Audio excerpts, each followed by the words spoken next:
రిమాండ్కి వెళ్ళిన మరుసటి రోజు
నాన్న మనకెందుకురా ఏసీ?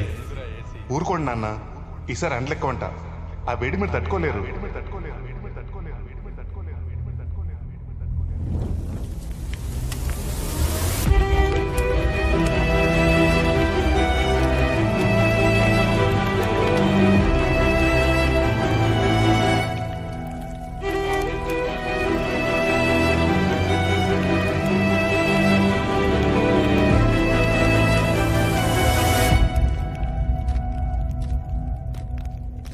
తప్పలేదురా.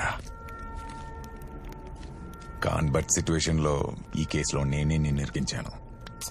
ఒప్పేసుకుంటే ఏమయ్యేదిరా? 14 years. ఎలాగో మంచివాడివి కదరా. 6-7 years లో సత్ప్రవర్తన కింద బయటికి వచ్చేవాడివి. కానీ మీ అమ్మ అయ్యా కాంప్లికేట్ చేశారా. అందుకే కామ్గా సిగరెట్ వెలిగించుకొని అగ్గిపుల్ల మాత్రం వాళ్ళ మీదకి విసిరేశాను.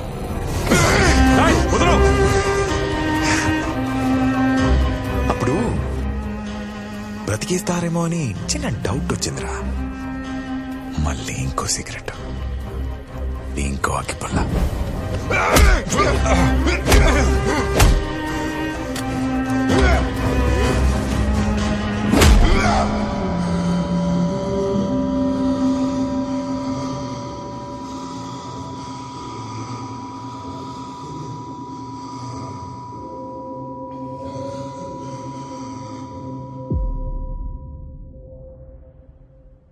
చంపేశారు భయ్యా. డ్యూటీలో ఉన్న పోలీస్ ఆఫీసర్ని కొట్టానని నా మీద ఇంకో కేసు ఫైల్ చేశారు.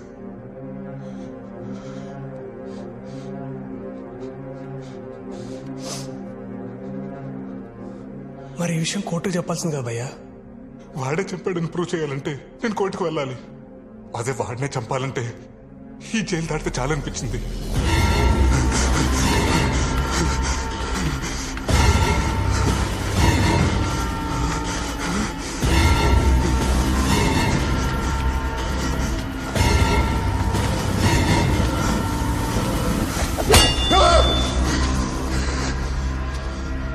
తప్పించుకోవడానికి 2 సార్లు ట్రై చేశాను. దానికి ఇంకొక సెక్షన్, ఇంకో 2 కేసులు. నాకు అప్పించిన పరమేశ్వర బాబాయ్ ఏమో ఆ 10 లక్షలకు నాకు ఏ సంబంధం లేదు. నేనెవరో కూడా తెలియని వాడేమో ఇతను రాజగోపాల్ గారిని చంపటం నేను కళ్ళారా చూశానమ్మా. అప్పటి నుంచి న్యాయం కోసం కోర్టుకు వెళ్తున్నానో వాయిదాల కోసం కోర్టుకు వెళ్తున్నానో కూడా నాకు తెలియదు. కోర్టు మెట్లు, జైలు గోడలు చూస్తూ సంవత్సరం గడిచిపోయింది.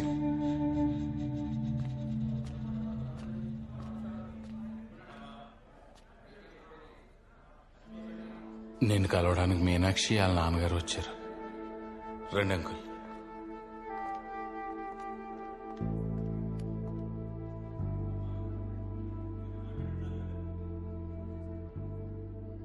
బాగున్నావా బాబు? మన మధ్య ఇలాంటి రోజు ఒకటి వస్తుందని నేను ఎప్పుడూ అనుకోలేదు. నువ్వు వస్తావని తను ఇంకా నీకోసం ఎదురు చూస్తూనే ఉంది. ఎప్పుడు బయటకు వస్తావో తెలియకుండా ఎంతకాలం అని ఎదురు చూడ్డం. మంచి సంబంధం. అబ్బాయి నీలాగే సాఫ్ట్వేర్ ఇంజనీర్. మీ విషయం తెలిసి కూడా పెళ్లి చేసుకుంటా అన్నాడు.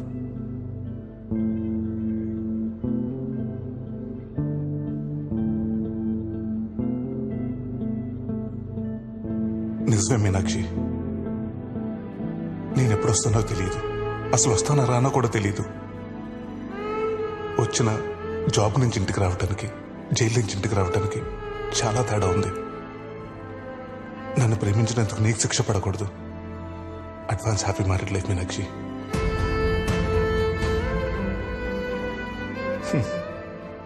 నువ్వు అనేదాను కదా, పిల్లలు చెప్పడానికి ఒక కథ ఉండాలని. అవును, ఇప్పుడు అది నీకుంది. బాయ్.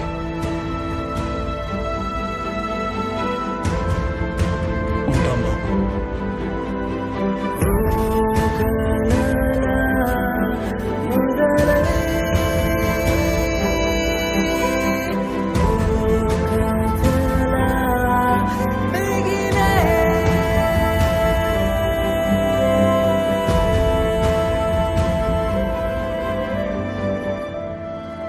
ములకత్ అంటే మామూలుగా మాట్లాడడానికి వస్తారనుకున్నాను కానీ ఇలాంటి డెసిషన్ తీసుకుంటారనుకోలేదు బా.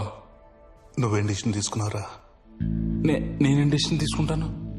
రే, నన్ను కలవటానికి ఇంకెప్పుడు ములాఖాతుకు రావద్దు బా. నువ్వు ఇక్కడికి వస్తున్నావని ఆ కిషోర్ గడికి తెలిస్తే నేనేమైనా చేస్తాడు. ఆయన్ని నేను చూసుకుంటానులే బా. ఆయన నువ్వు లోపలికి వెళ్ళు. నేను ఇష్టపడే వాళ్ళందరూ నా లైఫ్లో నా కాకుండా దూరం అయిపోయారు. ఇక నాకు మిగిలేదు నువ్వేరా.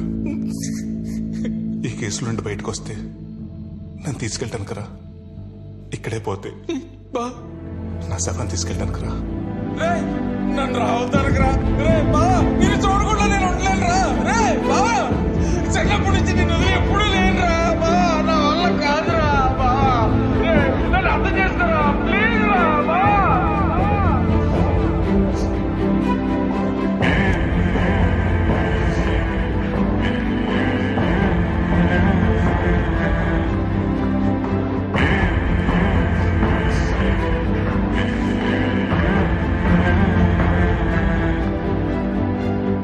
అప్పటికెళ్ళి సంతోష్ మిమ్మల్ని కలవనికి రాలేదా? నేను కోర్టుకు వెళ్ళిన ప్రతిసారి నన్ను చూడటానికి వస్తున్నానని తెలుసు. నా మాటకు వాల్యూ ఇచ్చి నాకు ఎప్పుడు ఎదురుపడలేదు.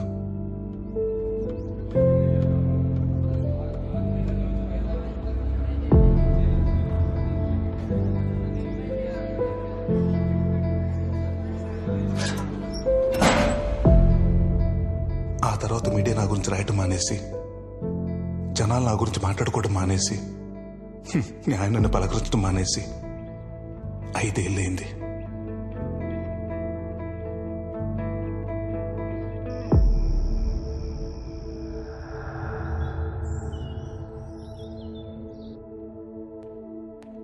సూర్య, నిన్ను గెలవనికి ఎవరో వచ్చిండ్రు.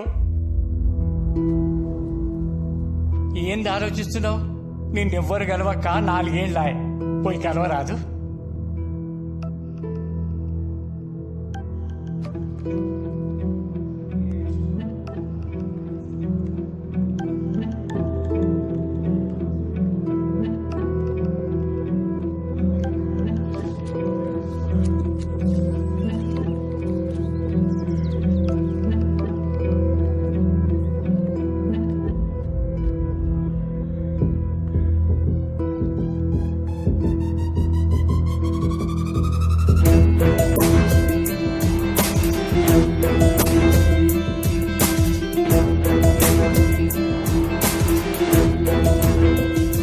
Hi, I'm Aadya, advocate.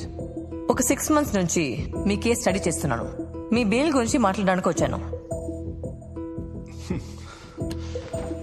Excuse me, ఎప్పుడు బయటకు వెళ్తానని 5 ఏళ్ళుగా ఓపిక్గా వెయిట్ చేస్తున్నావు. నీకోసం వచ్చిన లాయర్తో ఒక 5 minutes మాట్లాడే ఓపిక లేదా? 5 ఏళ్ళు కాదు 10 ఏళ్ళైనా వెయిట్ చేస్తా. నేను చచ్చే లోపల బయటకు వస్తా, వాడిని చంపేస్తా. చెయ్య నేరానికి 5 ఏళ్ళు ఇక్కడ ఉన్నావు. మర్డర్ చేసి ఇంకొక 14 ఏళ్ళు ఉంటావా? ఆవేశం సమస్యల్ని సృష్టిస్తుంది, ఆలోచన దాన్ని పరిష్కరిస్తుంది. క్రికెట్ ఆడుతుంటే చిన్న గొడవ అయిందంట. మా వాడు నిన్నేదో తప్పు మాట అన్నాడంట. అందుకే ఆవేశంలో మీ సూర్య మా వాడిని కొట్టాడు. నేనే నీకు సారీ చెప్పాలి సత్యం. ఆవేశంలో కొట్టిన తప్పే కదండి. రే, ఆవేశం సమస్యను సృష్టిస్తుంది, ఆలోచన దాన్ని పరిష్కరిస్తుంది. ఇంకెప్పుడూ ఆవేశంలో తప్పు చేయకు నాన్న. బయటకు చేంజ్ చేయమంటారు. అమ్మా నాన్న చెప్పినోడు కళ్ళ ముందు తిరుగుతుంటే గుడ్ మార్నింగ్ గుడ్ నైట్ చెప్పంటారా? రివెంజ్ తీర్చుకో, అది చట్ట ప్రకారం తీర్చుకో. ఇండియన్ పీనల్ కోడ్ టార్గెట్ శిక్షలు వేయడం కాదు సూర్య, న్యాయం చేయడం కూడా. చట్టంలో నాలంటోడికి న్యాయం చేసే సెక్షన్లు కూడా ఉన్నాయా? ఉన్నాయి సూర్య. ఎవరైనా వ్యక్తిని అన్యాయంగా ఇరికించి జైలుకి పంపిస్తే అతను జైలు నుంచి బయటకు వచ్చాక తనని ఇరికించిన వాళ్ళ మీద వేసే కేసు సెక్షన్ 211 ఆఫ్ ఐపీసీ. ఆ సిఐ కిషోర్ నిన్ను ఇరికించాడు కాబట్టి నువ్వు అతని మీద సెక్షన్ 211 కేసు వేసి గెలిస్తే నువ్వు ఇరికించబడ్డ కేసులో నీకెంత శిక్ష పడేదో అదే శిక్ష కిషోర్ కి పడుతుంది. That's the power of section 211. ఇంకా ఆలోచిస్తున్నావేంటి సూర్య? మీ నాన్న చివరి మాట ఏంటో తెలుసా? నా కొడుకు నిర్దోషిగా బయటికి రావాలి, ఆ సిఐ చట్టం ముందు దోషిగా నిలబడాలి. ఇప్పుడు నేనేం చేయాలి? ఈ బెయిల్ పిటిషన్ మీద సైన్ పెట్టు. నువ్వు బయటకు వచ్చాక ఏం చేయాలో చెప్తా.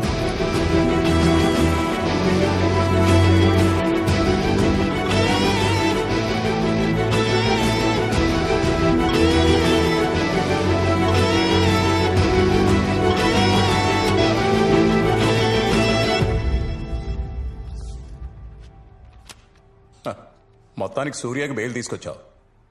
దుర్గారావు, సార్ మేడం గారిని సూర్య సెల్ దగ్గరికి తీసుకెళ్ళు. అట్లానే సార్. Okay sir. రాండి అమ్మా. అమ్మా, సూర్యప్రకాష్ కోసం దేవుడే నీ రూపంలో వచ్చినట్టుంది. నాకు చాలా ఖుషిగా ఉందమ్మా.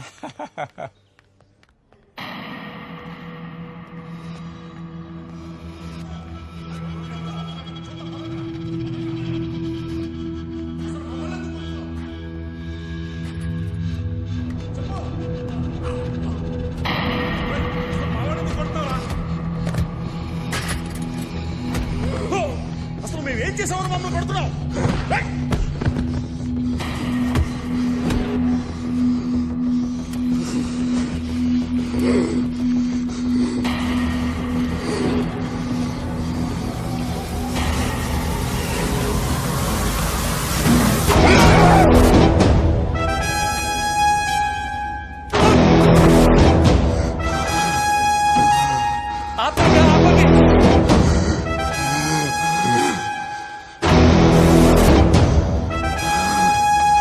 కొట్టదు భయ్యా, ప్లీజ్ భయ్యా, కొట్టదు భయ్యా.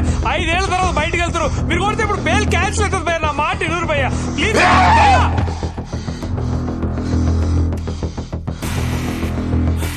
వదిలిపెట్టున్నా అండి. వద్దు భయ్యా.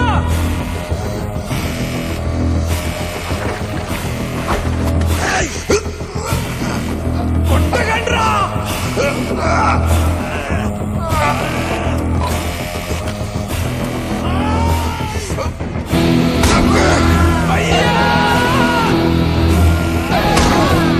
నువ్వు కొట్టద్దు.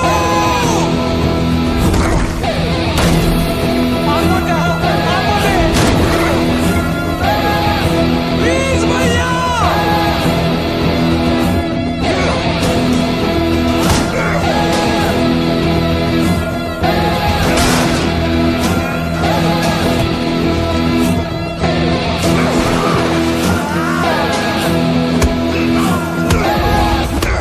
ఇక ఈయన బతుకంతా జైలు పాలేనమ్మా.